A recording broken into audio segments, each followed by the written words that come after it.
उमेदवार विजयी होत आहेत। तर भाजपचे 8 नगरसेवक उमेदवार विजयी होताना दिसत आहेत। क्षणाक्षणाचं अपडेट तुम्ही टीव्ही स्क्रीनवर लोकशाही मराठीवर पाहत आहात। भाजपचे 8 नगरसेवक उमेदवार या ठिकाणी विजयी। नागपूरमध्ये 15 नगर परिषद आणि 12 नगर पंचायतीचा निकाल यायला सुरुवात झालेली आहे। सध्याला जे ते आपण बेसा पिंपळा नगर पंचायत मतदान केंद्राबाहेर या ठिकाणी या पद्धतीने कार्यकर्त्यांचा जल्लोष पाहायला मिळतोय। भाजपचे जवळपास 7 ते 8 नगरसेवक आतापर्यंत निवडून आले, तर एकनाथ शिंदेंच्या शिवसेना देखील नगरसेवक या ठिकाणी आलेले आहेत। जवळपास 17 नगरसेवक संख्या असलेली नगर पंचायत आहे। सोबतच भाजपचे उमेदवार सुद्धा सध्याला आघाडीवर। आपल्यासोबत काही पदाधिकारी आहे भाजपचे। काय सध्याचं चित्र आहे ते बेसा पिंपळा?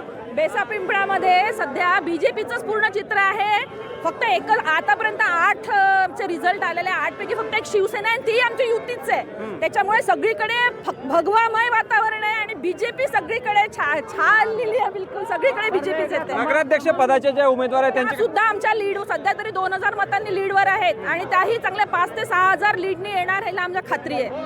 8 नगरसेवक भाजपचे बेसा पिंपळा नगर पंचायतमध्ये निवडून आलेले आहेत आणि एकनाथ शिंदे यांच्या शिवसेनेचा एक जो महायुतीमधीलच निवडून आलेला उमेदवार असेल।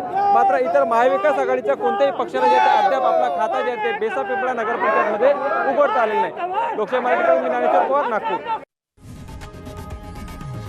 लोकशाही मराठी ऐका, पहा, जागरूक रहा।